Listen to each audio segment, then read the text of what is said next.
Le Niger, la France, depuis 2 mois, est dans une situation quasiment intenable. Notre ambassadeur ne peut plus sortir de l'ambassade. Nos 1500 militaires ne peuvent plus sortir de leur base. Combien de temps ça peut durer? Écoutez, d'abord nous sommes au Niger parce qu'à la demande des pays de la région, nous avons été lutter contre le terrorisme. Et quand je vous parle aujourd'hui de cette question, je pense à tous nos soldats qui sont morts au Sahel pour la paix de cette région et pour lutter contre le terrorisme. Nous avons été à la demande du Burkina Faso, du Mali, du Niger sur leur sol pour mener cette guerre. Et Barkhane, cette opération militaire, est un succès. Parce que sans celle-ci, la plupart de ces pays auraient déjà été pris par des califats territoriaux et des djihadistes. Ils nous ont demandé de partir depuis. Non, mais ces pays ont été frappés par des coups d'État. Est-ce que c'est la faute de nos militaires ou de la France? Non. Il n'y a plus de France-Afrique. Donc quand il y a des coups d'État, nous, on n'interfère pas dans la vie politique des pays. Ça veut dire qu'on ne reste pas là-bas.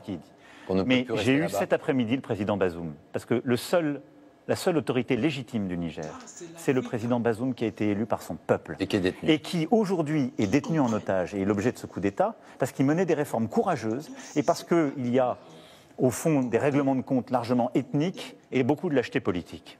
Je l'ai dit au président Bazoum.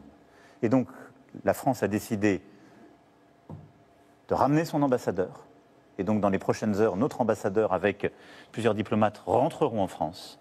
Et nous mettons fin à notre coopération militaire avec les autorités de fait du Niger, car elles ne veulent plus lutter contre le terrorisme. C'est donc la fin de la présence française militaire au Niger. Elle sera organisée dans le temps, dans les semaines à venir, mais c'est la fin de cette coopération.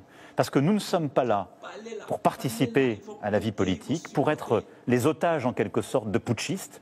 Mais je vais être très clair. On le voit déjà aujourd'hui au Mali. Ils vont rentrer de manière ordonnée dans les semaines et les mois qui viennent.